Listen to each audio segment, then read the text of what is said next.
Hello everyone, welcome back to this channel obsession CBSE. मेरा नाम है प्रशांत और एक बार मैं फिर से आ गया हूं आपके लिए एक नया चैप्टर लेके, दैट इज अकाउंटिंग स्टैंडर्ड्स। ये चैप्टर बहुत ही छोटा सा चैप्टर है, बहुत ही छोटा तो है लेकिन इंपॉर्टेंट भी है आपके लिए।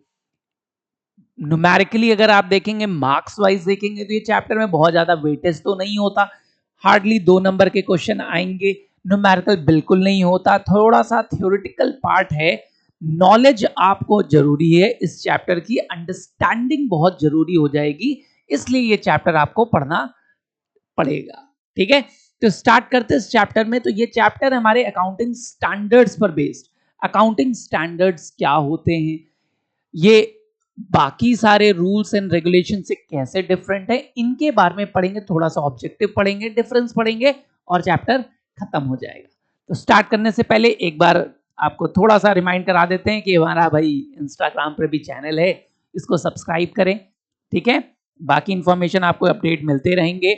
एंड्रॉयड यूजर हैं तो हमारा एंड्रॉयड ऐप डाउनलोड करें, और अगर iOS यूजर हैं तो विद दिस कोड हमारा iOS ऐप भी डाउनलोड करें।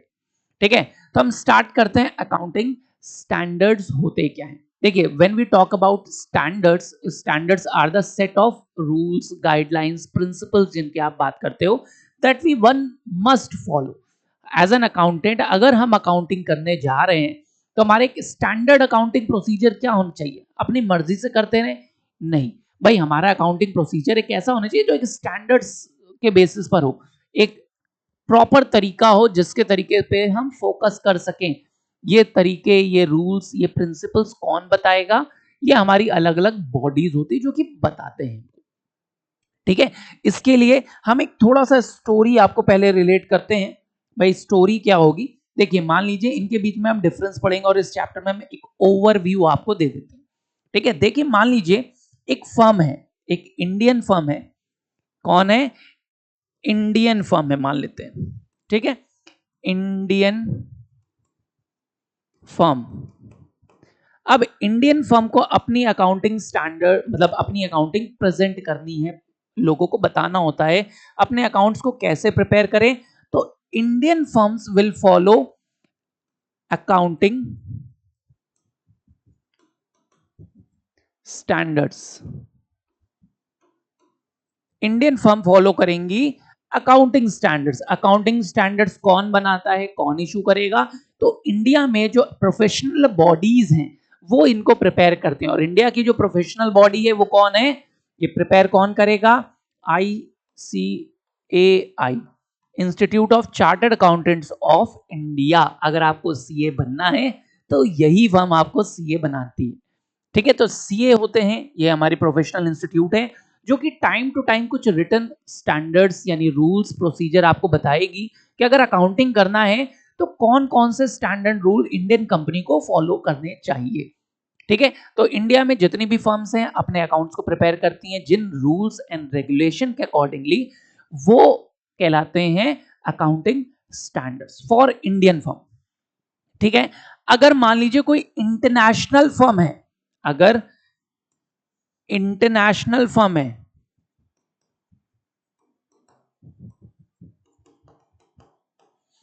इंटरनेशनल फर्म हो गई, तो भाई इंटरनेशनल जो फर्म हो गई, जैसे KFC हो गई, मैकडॉनल्ड्स हो गई, तो अगर ये इंटरनेशनल फर्म अपने अपने कंट्री में अकाउंट्स प्रिपेयर कर रहे होंगे तो वो क्या फॉलो करेंगे? क्या वो अकाउंटिंग स्टैंडर्ड्स फॉलो करेंगे? नहीं, वो फॉलो करते हैं IFRS। IFRS, international financial reporting standards. क्या है ये?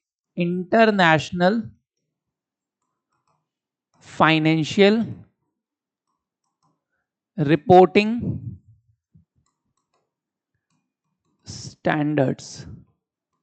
तो international financial reporting standards are presented by और फॉलोड बाय इंटरनेशनल फर्म। जो मल्टीनेशनल कॉर्पोरेशंस है, जो इंटरनेशनल फर्म है, कोई BMW है तो भाई BMW अपनी कंट्री में जब अकाउंटिंग प्रिपेयर करेगी तो वो क्यों और कौन से प्रोसीजर को फॉलो करती है? वो फॉलो करेगी IFRS को।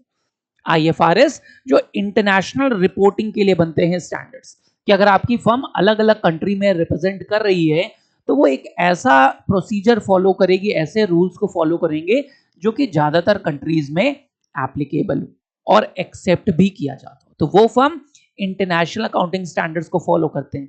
ये कौन बनाता है?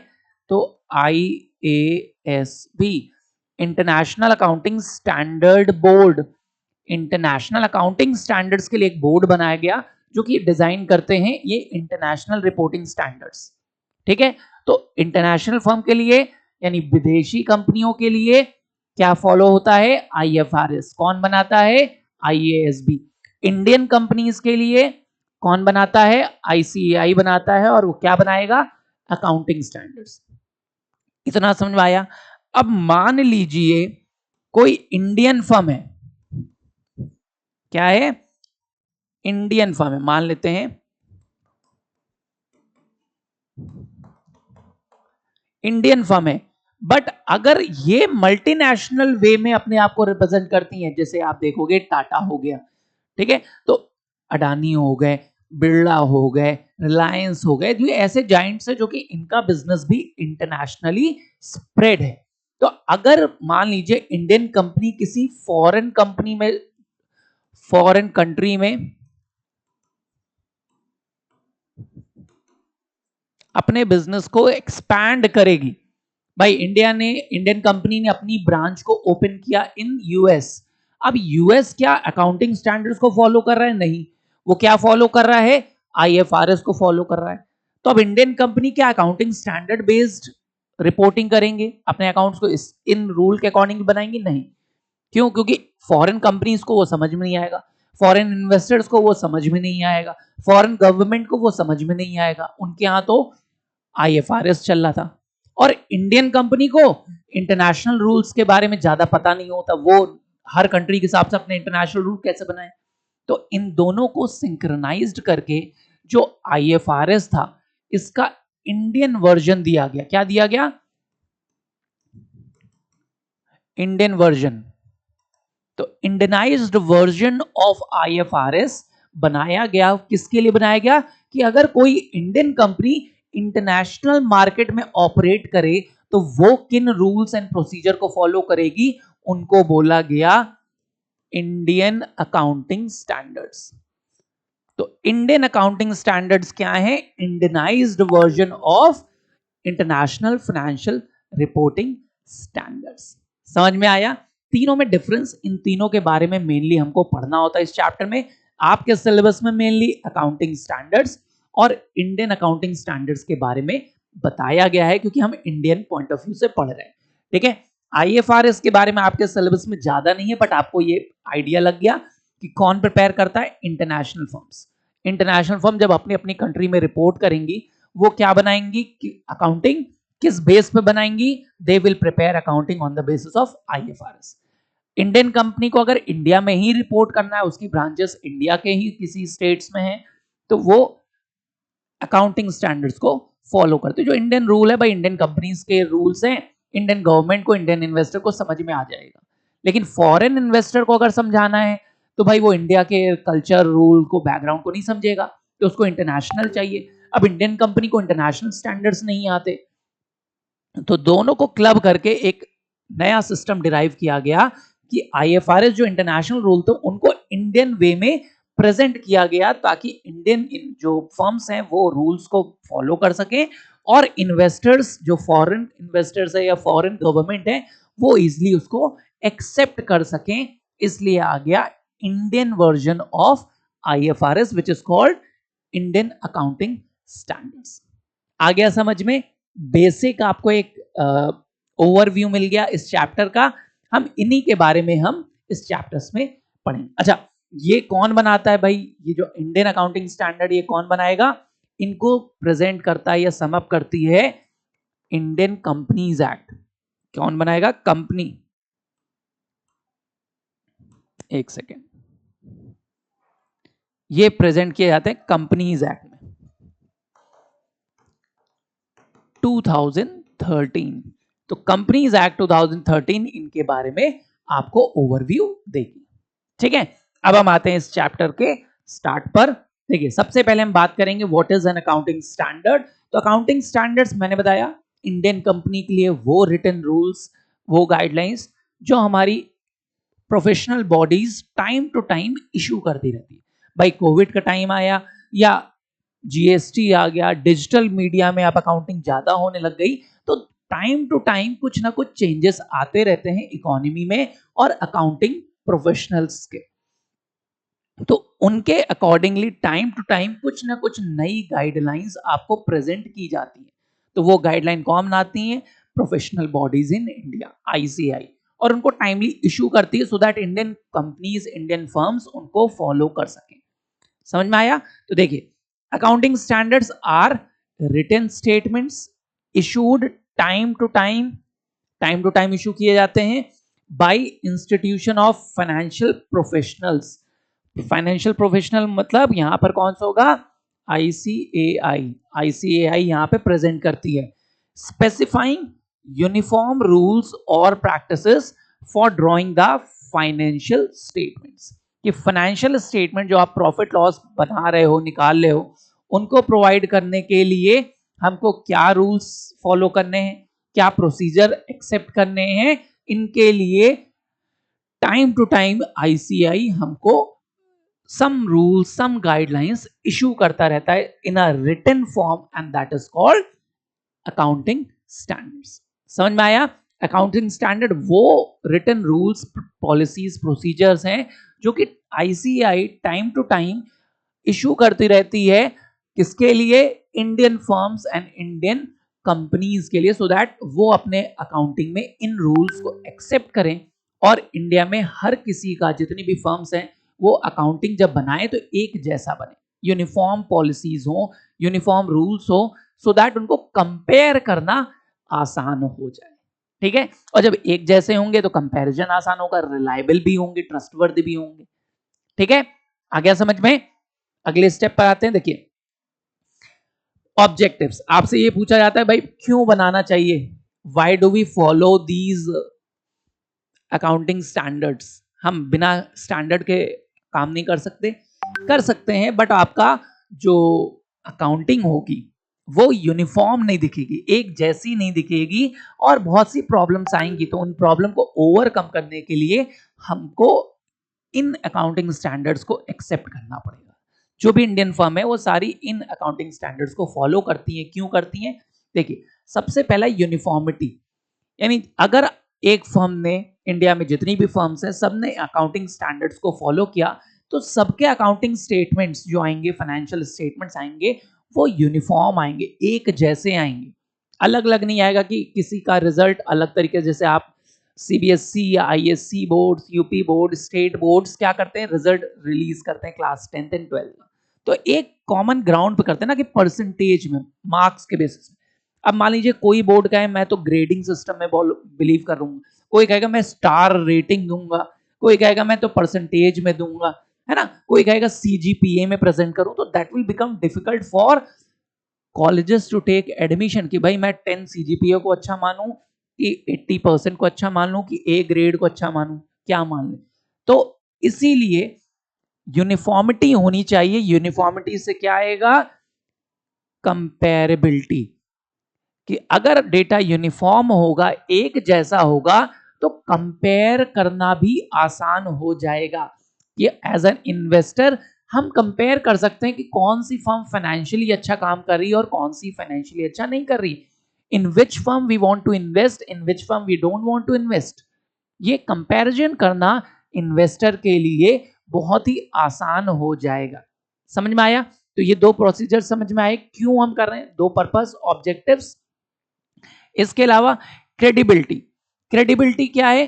कि भाई क्रेडिट वर्दिनेस क्या है? क्या है credit worthiness?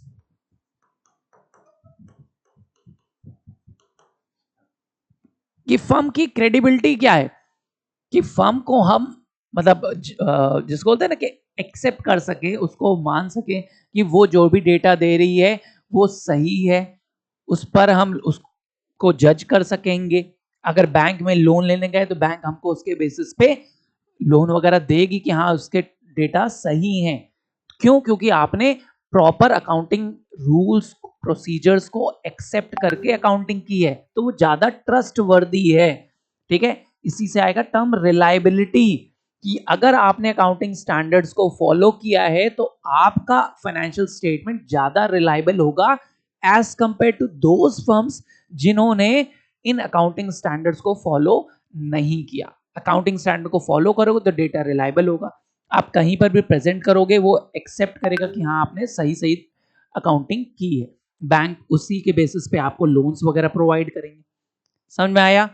It also provide information to various parties, कि अगर हमको इंफॉर्मेशन, अकाउंटिंग इंफॉर्मेशन को हम कम्युनिकेट करते हैं टू वेरियस यूजर्स, अब यूजर्स तभी उसको एक्सेप्ट करेंगे जब डेटा प्रॉपर तरीके से बना होगा। वो कहेंगे भाई ये तो आपने कैसे भी डेटा बना के दे दिया, ये हम कैसे मान लें। तो यूजर के लिए यूजफुल तब होगा जब आपने प्रॉपर प्रोसीजर्स को फॉलो किया होगा। अकाउंटिंग स्टैंडर्ड्स फॉलो करने के लिए ये एक ऑब्जेक्टिव होता है हमारा कि हमें इंफॉर्मेशन देनी है, यूजफुल इंफॉर्मेशन अगर कम्युनिकेट करनी है तो वो सही तरीके से होनी चाहिए, ऐसे नहीं कैसे भी बना के अकाउंट हम प्रेजेंट कर दें। इसलिए इंफॉर्मेशन देनी होती है, इसलिए प्रॉपर रूल्स को फॉलो करना जरूरी है। Removes adverse effect of diversity, ठीक है, डाइवर्सिटी है DIVRS, ठीक है, रिमूव इफेक्ट ऑफ डाइवर्सिटी। अब अकाउंट्स करते समय बहुत से प्रोसीजर्स होते हैं, बहुत से पॉलिसीज हैं, अब हर कोई फर्म अलग अलग प्रोसीजर को अडेप्ट करने लग जाएगी तो फिर प्रॉब्लम हो जाएगी कंपैरिजन एंड ऑल। तो जितने भी प्रोसीजर्स हैं उनमें से जो बेस्ट प्रोसीजर उनको एक्सेप्ट करना अकाउंटिंग स्टैंडर्ड्स हमको सिखाएगा, कि अगर आप अकाउंटिंग स्टैंडर्ड्स को फॉलो करोगे तो हर किसी का अकाउंट अलग अलग नहीं दिखेगा, एक जैसा दिखेगा, यूनिफॉर्मिटी रहेगी। तो जो डाइवर्स प्रैक्टिसेस हैं वो हम नहीं करेंगे, हम जो एक्सेप्टेड है, जो रिकमेंडेड है, हम उन पॉलिसीज को अडेप्ट करेंगे तो हमारा अकाउंट एक जैसा दिखेगा। ठीक है, कंसिस्टेंसी आएगी अगर हमने इन अकाउंटिंग प्रोसीजर को फॉलो किया, रूल्स को फॉलो करते हैं, स्टैंडर्ड्स को अपनाते हैं, तो हमारा अकाउंट सारे बिजनेस का एक जैसा होगा एंड ईयर बाय ईयर हम same type of data present कर पाएंगे। अलग अलग नहीं दिखेगा कि हर साल का रिजल्ट अलग आ रहा है, कि कंपेयर करना मुश्किल हो जा रहा है। तो कंसिस्टेंसी आएगी डेटा में कि हम बार बार एक तरीके से ही अच्छे तरीके से डेटा प्रेजेंट कर पाएंगे। एंड लास्ट, ट्रांसपेरेंसी, ट्रांसपेरेंट रहेगा डेटा। ट्रांसपेरेंसी का मतलब कोई भी हिडन फैक्ट्स फिगर्स नहीं रहेंगे, ओपन फॉर ऑल है कि आप आइए देखिए हमने सारे रूल्स रेगुलेशन को फॉलो किया है और उसको बेसिस पे काउंटिंग की है, तो कुछ हिडन नहीं है, हम ओपनली अपने डेटा को प्रेजेंट कर सकते हैं। यानी इससे क्या होगा, ज्यादा ट्रस्ट वर्दीनेस आएगा, क्रेडिबिलिटी आपकी बढ़ेगी, ठीक है, आपके डेटा मोर रिलायबल होगा। तो इन सब पर्पस की वजह से हम अकाउंटिंग स्टैंडर्ड्स को फॉलो करते हैं, ये हमारा टारगेट होता है, एम होता है कि अगर हमने अकाउंटिंग स्टैंडर्ड्स को फॉलो किया तो उनकी वजह से हमारे डेटा में ये मेजर रिटर्न्स आएंगे। इसमें सबसे इंपॉर्टेंट जो डेटा आता है आप याद रखिएगा, uniformity, reliability, comparability and consistency. ये चार आपको ऑलमोस्ट हर जगह मिलेंगे जब भी अकाउंटिंग आप पढ़ेंगे। अकाउंटिंग का एडवांटेज ही यही रहते हैं कि अकाउंटिंग में प्रोसीजर्स को, रूल्स को, गाइडलाइंस को फॉलो करने का क्या मतलब है, उससे ट्रांसपेरेंसी आएगी, कंपेरेबिलिटी होगी, रिलायबल बनेगा डेटा, एक जैसा होगा यानी कंसिस्टेंट होगा। ठीक है, आया समझ में? अगले पर आते हैं, देखिए अब आते हैं हम मेरिट्स, एडवांटेजेस क्या होते हैं। ये सब 1 मार्क्स में, 2 मार्क्स में आपसे पूछे जा सकते हैं कि अगर हमने इंडियन अकाउंटिंग स्टैंडर्ड जो है, इंडियन फर्म अगर अकाउंटिंग स्टैंडर्ड्स को फॉलो करेगी तो उसका एडवांटेज क्या मिलेगा। अभी ऑब्जेक्टिव्स में आपने देखा, ऑब्जेक्टिव्स अगर अचीव हो जा रहे हैं तो वही एडवांटेज है कि कंपेरेबिलिटी होगी, कंसिस्टेंसी होगी, रिलायबिलिटी होगी, है ना, यूनिफॉर्मिटी आएगी डेटा में, ट्रांसपेरेंसी बनी रहेगी, यूजर को प्रॉपर इंफॉर्मेशन मिलेगी, दैट इज ऑल एडवांटेजेस। अगर ऑब्जेक्टिव्स अचीव हो जाए इट बिकम्स एडवांटेज। ठीक है, देखिए मेरिट्स ऑफ अकाउंटिंग स्टैंडर्ड्स क्या है। It improves the reliability, trust worthiness बढ़ता है क्योंकि आपने प्रॉपर रूल्स को फॉलो करके यार अकाउंटिंग बनाई है। अगर रूल को फॉलो करके सारा काम किया है तो वो ज्यादा ट्रस्ट वर्दी है।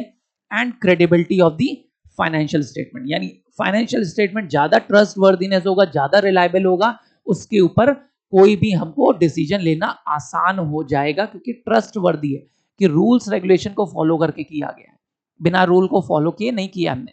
ठीक है, ensure the consistency and comparability of financial statement, कि अगर आपने अकाउंटिंग स्टैंडर्ड को फॉलो किया तो कंसिस्टेंसी और कंपेरेबिलिटी भी आएगी कि हर साल अगर रूल बेस्ड आप काम कर रहे हो तो आपका डेटा हर साल सिस्टमैटिक रहेगा, एक सिंक्रोनाइज्ड ऑर्डर में बना रहेगा और उसकी वजह से हम डेटा को कंपेयर कर पाएंगे। हर साल अगर अलग प्रोसीजर पे करने लगे तो कंसिस्टेंसी नहीं आएगी, और जब डेटा कंसिस्टेंट है ही नहीं ईयर बाय ईयर तो हम कंपेयर कैसे करेंगे उसको।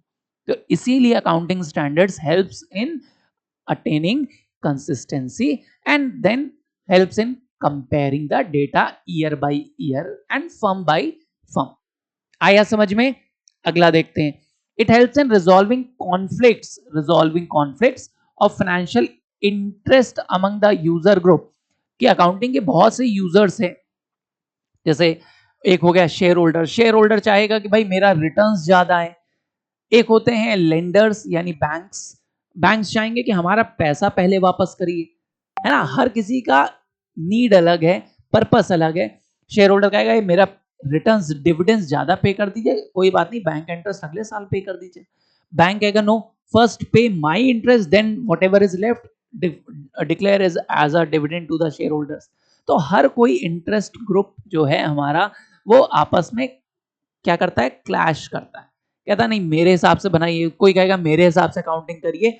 तो it creates a problem for accountants. तो अकाउंटेंट क्या करेगा, कहेगा भाई देखो हम तो रूल के हिसाब से करेंगे, रूल जो कहता है वो करेंगे, आप सब अपने अपने ओपिनियंस अपने पास रखिए, ठीक है। तो अकाउंटिंग स्टैंडर्ड फॉलो करने से क्या होगा कि ये जो कॉन्फ्लिक्ट होता था ये सब नहीं होगा, हम रूल के अकॉर्डिंग करेंगे। हम कोई भी ग्रुप आएगा कि इन्वेस्टर ऐसा कह रहा है, क्रेडिटर ऐसा कह रहा है, तो हम कहेंगे देखिए रूल ये कह रहा है, रूल के हिसाब से हम काम कर रहे हैं, हम आपकी भी नहीं सुनेंगे और आपकी भी नहीं सुनेंगे। आया समझ में? तो कॉन्फ्लिक्ट रिजॉल्व करने में भी हेल्प करता है। It reduces the chance of manipulations and fraud. अगर आपने रूल बेस्ड अकाउंटिंग की है तो कोई चांस नहीं है कि उसमें विंडो ड्रेसिंग हो पाए, कोई मैनिपुलेट कर सकें हम डेटा को, कोई फ्रॉड कर सकें। ऐसे चांसेस बहुत ही मिनिमाइज्ड हो जाते हैं जब हम रूल बेस्ड काम करते हैं, यानी अकाउंटिंग स्टैंडर्ड्स को फॉलो करते हैं कि ये स्टैंडर्ड है, इस तरीके का काम होना चाहिए, ठीक है। And last, it helps the auditors. जो ऑडिटर्स आते हैं चेकिंग करने के लिए, उनके लिए बहुत आसान होता है कि अगर हमने रूल बेस्ड काम किया, उनको पता है ये रूल है, वो तुरंत अपना काम करके चले जाएंगे। उनके लिए बहुत ईज हो जाता है कि फर्म ने सारे गाइडलाइंस को फॉलो किया है, सारे रूल्स को फॉलो किया है, तो क्रॉस इंस्पेक्शन, क्रॉस चेकिंग बहुत ही आसान हो जाएगी अगर स्टैंडर्ड तरीके से काम हुआ है। सब स्टैंडर्ड है यानी हमने रूल को फॉलो ही नहीं किया है, तो काम में बहुत ही दिक्कतें आएंगी और वो बहुत ही गड़बड़ फाइंड करेगा, ठीक है। तो एडवांटेज समझ में आ गए। अब आते हैं लिमिटेशंस। भाई एडवांटेज है तो कुछ डिसएडवांटेज भी तो होगा इनको फॉलो करने का, ठीक है। देखिए सबसे पहले रिस्ट्रिक्ट्स इनिशिएटिव। इनिशिएटिव को रिस्ट्रिक्ट कर देते हैं। क्यों कर देते हैं भाई? अगर एज एन अकाउंटेंट आपको लगता है कि यार रूल तो ये कह रहा है लेकिन अगर इस तरीके से किया जाए तो ये ज्यादा सिस्टमैटिक है ना। आपके टीचर कई बार कहते हैं कि ऐसे करो ऐसे करो, आपको लगता है सर इसकी क्या हम ऐसे कर लें, तो कहते हो नहीं, रूल इज रूल, स्कूल का ये रूल है, आपको इतने बजे ही आना है, 7:30 बजे उठना है। तो आपको सर सर्दी ज्यादा हो रही है, अगर 8 बजे बुला लें स्कूल वाले तो क्या चला जाएगा। तो स्कूल वाले क्या कहते हैं, रूल है, भले कई बार वो फेवर में हो या अगेंस्ट हो। तो अकाउंटिंग स्टैंडर्ड्स की भी ये लिमिटेशन होती है कि अगर अकाउंटेंट को लगता है किसी प्रॉब्लम को या किसी ट्रीटमेंट को सॉल्व करने का ये तरीका ज़्यादा सूटेबल है, लेकिन हम नहीं कर सकते क्योंकि जो रूल दिए गए हैं आपको वही अबाइड करने हैं, ठीक है। तो as they are mandatory in nature, mandatory आपको फॉलो करना होता है। Restricts accountant for better presentation and disclosure. या अकाउंटेंट अगर कुछ और बेटर तरीके से कर सकता था, डिस्क्लोज करता, प्रेजेंट करता, वो ये नहीं कर सकता। क्यों? क्योंकि यही रूल फॉलो करना आपके लिए कंपलसरी है। आया समझ में? लिमिटेशन समझ में आई। रिजिड इन नेचर, रिजिड है, आप चेंज ही नहीं कर सकते, फ्लेक्सिबल नहीं है कि आप अपने हिसाब से चाहो कि मैं चेंज कर लूं, तो कोशिश करिए कि कर सकें, लेकिन ऐसा होता नहीं है। रिजिड इन नेचर है। Restrain the accountants from using more suitable alternative solution, कि आपको लगता है कि इसका ये ज्यादा अच्छा तरीका हो सकता था सॉल्व करने का, लेकिन नहीं कर सकते, अपनी मनमर्जी नहीं चला सकते, जो रूल कहा गया है वही रूल करेंगे, ठीक है। इसलिए एक लिमिटेशन होती है। बेस्ड ऑन हिस्टोरिकल कॉस्ट, जो आईएफआरएस हैं या अकाउंटिंग स्टैंडर्ड्स हैं, IFRS are introduce for showing fair value of accounting standards. अब देखिए जो इंडियन अकाउंटिंग स्टैंडर्ड्स हैं वो सारे क्या है, रूल बेस्ड थे। ठीक है, रूल बेस्ड है, यानी जो रूल कह दिया वही फॉलो करना है। हिस्टोरिकल कॉस्ट अपनाना है तो उसी पर बेस्ड रहेगा। लेकिन बाद में जब हम इंडियन वर्जन पढ़ेंगे अकाउंटिंग स्टैंडर्ड्स का तो वहां पर प्रिंसिपल बेस्ड किया गया बाद में। ठीक है, तो हिस्टोरिकल कॉस्ट एक कहता था भाई जो अकाउंटिंग में एसेट्स की वैल्यू है वो उसकी ओरिजिनल कॉस्ट पर रिकॉर्ड करो, the cost at which it was acquired. जिस वैल्यू पे असेट को खरीदा गया था, 10 साल पहले हमने कार खरीदी थी 50 लाख की, तो आज भी उसकी 50 लाख की वैल्यू पे ही अकाउंटिंग कर रहे होंगे, विच इज नॉट करेक्ट। इसलिए जो अकाउंटिंग स्टैंडर्ड है वो हमारे किस पर बेस्ड है, हिस्टोरिकल कॉस्ट पर बेस्ड है, इसलिए गलत हो जाता है।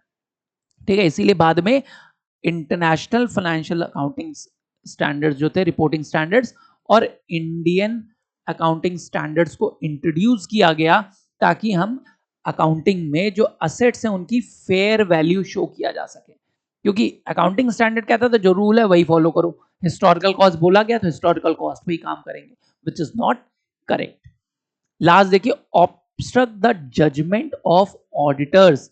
कई बार ये IFRS हमारे ऑडिटर्स के जजमेंट को भी ऑब्स्ट्रक्ट करते थे। क्यों करते थे? कि ये मैंडेटरी होते हैं, auditors can not use their own opinion.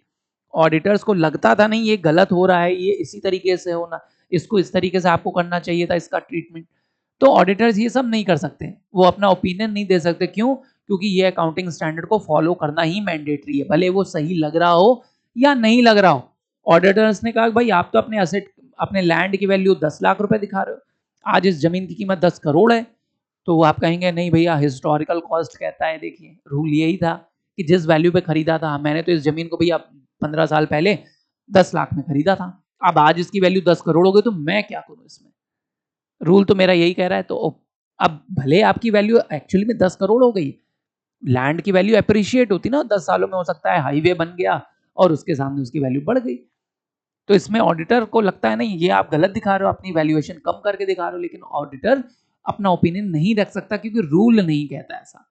ठीक है, इसलिए ये कुछ लिमिटेशंस हैं हमारे अकाउंटिंग स्टैंडर्ड्स की। ठीक है, ये क्या हुए अकाउंटिंग स्टैंडर्ड जो इंडियन कंपनी को इंडिया में रहने के लिए, इंडिया में अकाउंट प्रेजेंट करने के लिए फॉलो करना होता है। ठीक है, इसके बाद हमारे आते हैं इंडियन अकाउंटिंग स्टैंडर्ड्स। IFRS आपके सिलेबस में बहुत ज्यादा नहीं है इसलिए IFRS को इंक्लूड नहीं किया है। IFRS का इंट्रोडक्शन दे दिया मैंने आपको कि इंटरनेशनल फाइनेंशियल रिपोर्टिंग स्टैंडर्ड्स। ठीक है, हमने IFRS के बारे में पढ़ा ना। IFRS क्या है? International financial reporting standards. कौन बनाता है ये? IASB, इंटरनेशनल अकाउंटिंग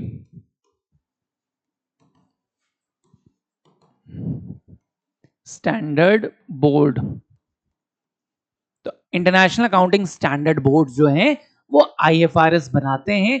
किसके लिए बनाते हैं? अगर कोई इंटरनेशनल फर्म ग्लोबल लेवल पर ऑपरेट करना चाहती है और वो अलग अलग कंट्री में रिपोर्टिंग करती है तो इंटरनेशनल अकाउंटिंग स्टैंडर्ड्स को फॉलो करेगी, जिसको बोलते हैं इंटरनेशनल फाइनेंशियल रिपोर्टिंग स्टैंडर्ड्स। तो ये रूल होते हैं, ये गाइडलाइंस, ये प्रिंसिपल्स इंटरनेशनली एक्सेप्ट किए जाते हैं, ग्लोबली एक्सेप्ट किए जाएंगे। अगर आपकी फर्म ग्लोबल है तो वो ये फर्म फॉलो करती है।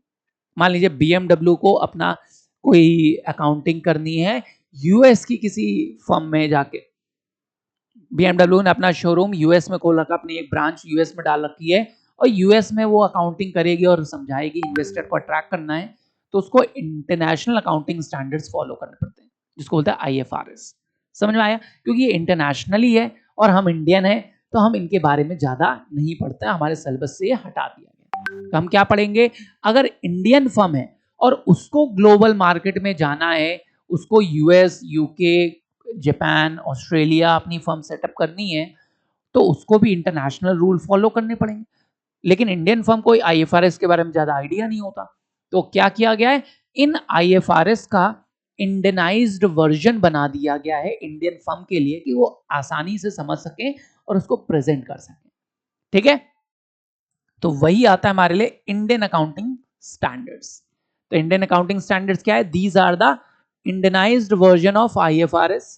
जितने भी इंटरनेशनल फाइनेंशियल रिपोर्टिंग स्टैंडर्ड्स थे उसका इंडियन वर्जन है Indian accounting standards. IFRS are a set of accounting standards developed by IASB। अभी बताया कि IFRS क्या है, अकाउंटिंग स्टैंडर्ड्स जो कि डेवलप कौन करता है, international accounting standard board, on the basis of which financial statements are prepared and presented। तो IFRS क्या थे, इंटरनेशनल रूल्स थे जो इंटरनेशनल फर्म प्रेजेंट करती है। इंडियन अकाउंटिंग स्टैंडर्ड उन्हीं का इंडियनाइज्ड वर्जन है। Indian accounting standards are principle based. ठीक है, IFRS क्या था, रूल बेस्ड था। जो अकाउंटिंग स्टैंडर्ड से IFRS होते हैं वो रूल बेस्ड होते, जो रूल है वो रूल है, उसी रूल के बेसिस पे काम करना है, आप उस रूल को चेंज नहीं कर सकते। लेकिन जो इंडियन अकाउंटिंग स्टैंडर्ड्स बनाए वो प्रिंसिपल्स वैल्यूज बेस्ड बनाए, सिद्धांत पर बेस्ड बनाए कि ये रिजिड नहीं है, फ्लेक्सिबल है। अगर आपको लगता है भाई रूल क्या कहता है, रूल कहता है कि नहीं ऐसा है तो ऐसा है, आप इसको बिल्कुल चेंज नहीं करता। प्रिंसिपल क्या करता है, यार ऐसा है कोई बात नहीं, अगर ऐसा नहीं होता इस टाइम पर ऐसा चेंज करो। तो चेंजेबिलिटी, फ्लेक्सिबिलिटी है थोड़ा सा। तो जितने भी इंडियन अकाउंटिंग स्टैंडर्ड्स हैं वो फ्लेक्सिबल है, वो अकाउंटिंग प्रिंसिपल्स पर बेस्ड है। आपने पढ़ा अभी इससे पहले वाले चैप्टर में, chapter number 3 basic accounting principles पढ़े आपने, उन पर बेस्ड है। Indian accounting standards brings uniformity, transparency, comparability, reliability in the financial statement. पता है कॉमन चीज, कंपेयर करना आसान हो जाएगा, कंसिस्टेंसी आएगी आपके अकाउंट में, रिलायबल ज्यादा होगा, है ना, क्रेडिबिलिटी बढ़ेगी, ट्रांसपेरेंसी होगी कि कोई भी टाइप की प्रॉब्लम नहीं होगी आपकी अकाउंटिंग में अगर आपने अकाउंटिंग इन प्रिंसिपल पर बेस्ड करके किया। ठीक है, it also improves reliability and credibility of the financial statement. इसकी वजह से रिलायबिलिटी, क्रेडिबिलिटी ये सब बढ़ेगा। तो कॉमन सा कॉन्सेप्ट था, समझ में आ गया कि क्यों फॉलो करना जरूरी है, कैसे ये IFRS से डिफरेंट है ये भी समझ में आ गया।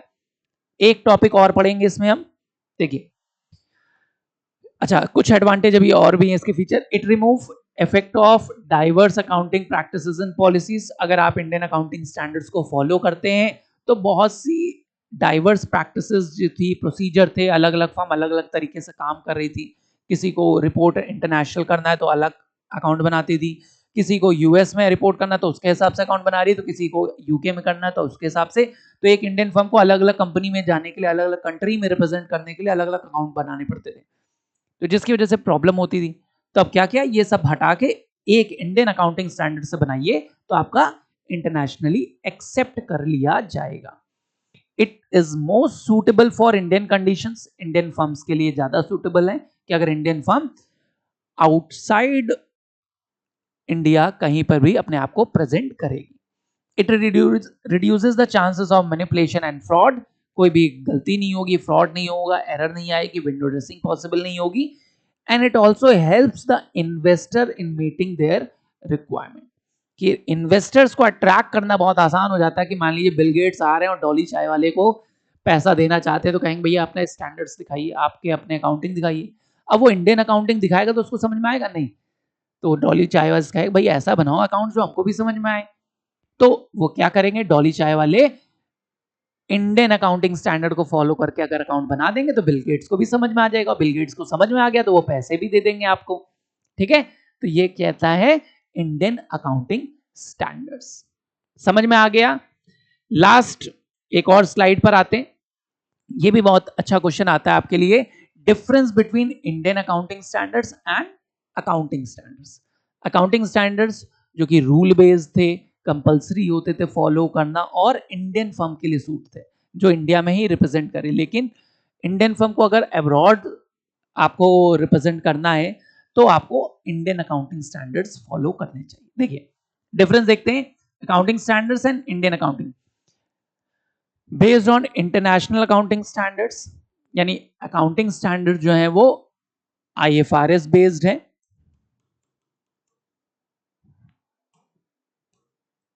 इंडियन अकाउंटिंग ठीक है, IFRS के बेस्ड हैं जो कि इंटरनेशनली एक्सेप्ट किए जाएंगे।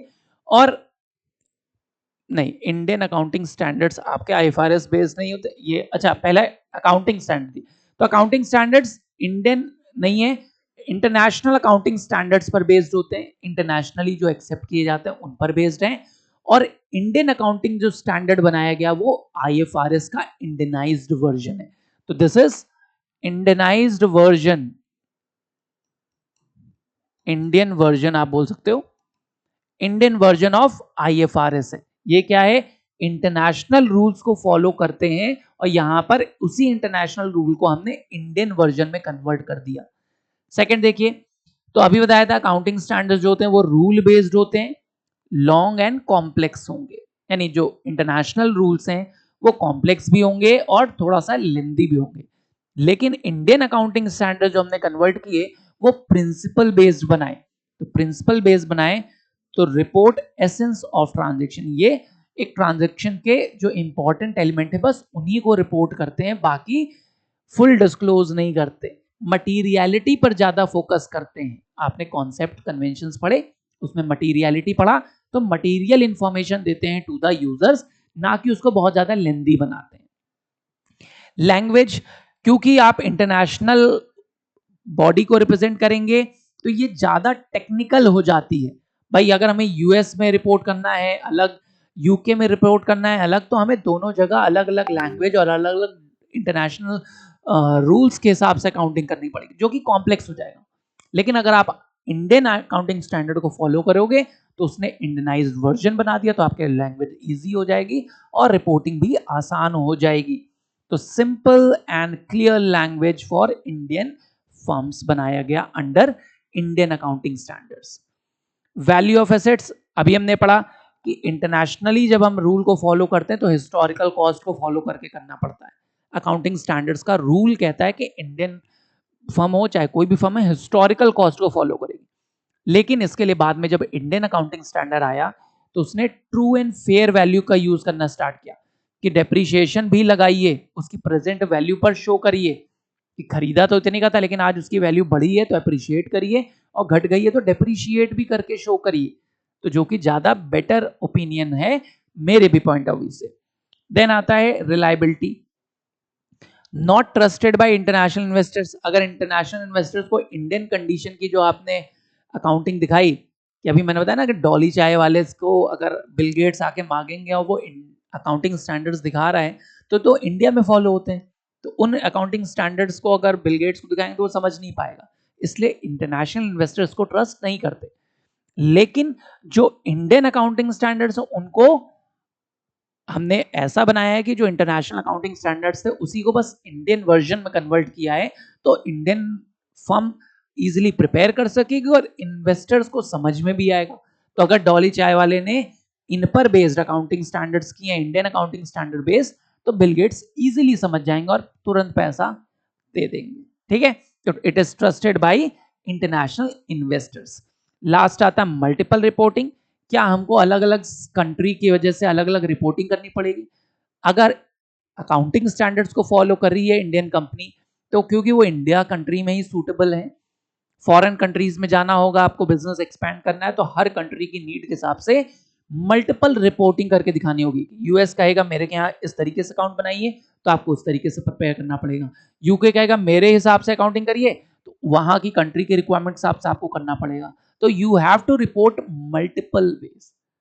लेकिन अगर आपने इंडियनाइज्ड वर्जन को फॉलो कर दिया, जो आईएफआरएस थे इंटरनेशनली एक्सेप्टेड थे, बस उसी को इंडियन कंडीशन में चेंज किया है, तो वो स्टैंडर्ड्स को फॉलो करने पर आपको अलग अलग बार बार रिपोर्टिंग नहीं करनी पड़ेगी।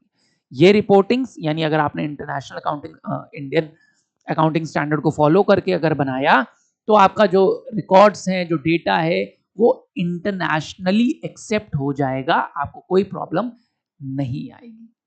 समझ में आया? बेसिक डिफरेंस हमने पढ़ लिया कि इन तीनों के बीच में क्या है। अगर इंडियन फर्म, जैसे स्टार्टिंग में हमने देखा, 2 सेकंड दीजिएगा बस, कि अगर इंडियन फर्म है उसको इंडियन मार्केट में ही इन्वेस्ट करना है, रिपोर्टिंग करनी है, तो वो क्या फॉलो करेगी? इंडियन अकाउंटिंग स्टैंड जो अकाउंटिंग स्टैंडर्ड्स हैं ये रूल बेस्ड है, ठीक है, ये क्या है, रूल बेस्ड,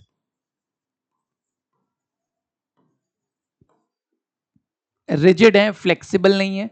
लेकिन अगर इंडियन फर्म को इंटरनेशनल मार्केट में रिपोर्टिंग करनी है तो वो क्या फॉलो करेगी, इंटरनेशनल जो रिपोर्टिंग स्टैंडर्ड्स है उनका इंडियनाइज्ड वर्जन, ठीक है। इंडियन फर्म अगर इंडिया में ही रिपोर्ट करना है, इंडिया में ही बिजनेस है, तो अकाउंटिंग स्टैंडर्ड्स फॉलो करेगी, उसको सारे इंडियन समझ जाते हैं। लेकिन अगर इंडियन फर्म को इंटरनेशनल मार्केट में रिपोर्ट करना है तो वो इंटरनेशनल जो रूल थे उनके हिसाब से जो हमने इंडियन वर्जन बनाया है उनको फॉलो करेगी, that is Indian accounting version follow करेगी, ठीक है। आईएफआरएस क्या थे, अगर कोई इंटरनेशनल फर्म है उसको इंटरनेशनल यानी ग्लोबली ही अपने आप को रिप्रेजेंट करना है, इंडिया में नहीं आना या किसी भी कंट्री में जाए, जो मल्टीनेशनल कॉर्पोरेशंस हैं वो आईएफआरएस को फॉलो करती हैं। लेकिन क्योंकि इंडियन कंपनी को आईएफआरएस नहीं आते और उनको अगर ग्लोबल रिप्रेजेंट करना है अपने आप को, तो वो क्या करेंगी, इन्हीं रिपोर्टिंग स्टैंडर्ड्स का इंडियनाइज्ड वर्जन फॉलो करते हैं। समझ में आया इस पूरी चैप्टर की जिस्ट? अगर फिर भी आपको कोई कंफ्यूजन हो या आप और भी डिटेल चाहते हो तो please feel free to ask और contact this number. Otherwise comment box में अपनी इंफॉर्मेशन शेयर करिए, हम आप तक रीच करेंगे। अगर चैप्टर समझ में आया हो, पसंद आया हो और ऐसी पुरानी वीडियोस को आपने देख रखा है, लाइक कर रखा है और आज चाहते हैं कि और भी वीडियो लेके आए, तो kindly subscribe this channel, share this to your friends.